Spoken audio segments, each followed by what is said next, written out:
estudyante naman na sinuntok sa loob mismo ng paaralan sa Mangaldan, isolated case umano. Ayon sa pamunuan ng paaralan, para sa detalye ng balitang yan, kasama natin Idol Aaron Navelgas. 104.7 IFM Report. Naamaga at nanlabo ang kanang mata ng isang grade 11 student sa Mangaldan National High School matapos itong suntukin ng kapwa mag-aaral noong Martes, Nobyembre 25.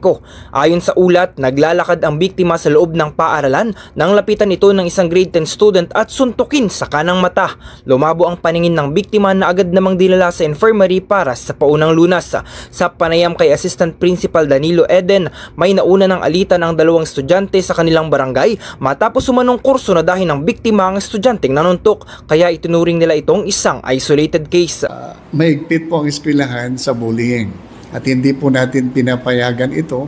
Sa katunayan, everyday nagkakapkap tayo, kinukuha lahat ng mga bagay na pwedeng magkaroon ng pananakit sa ating mga mag-aaral.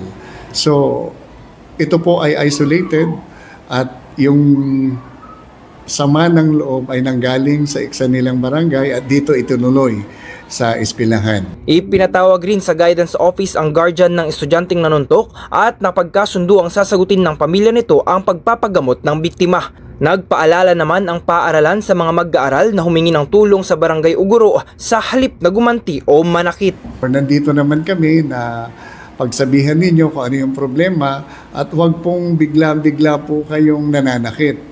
Dahil hindi po natin alam, baka minsan po may mga nadidisgrasya dito. Kasama mo sa IFM News Tagupan, Idol Aaron Navelgas, Tatak IFM.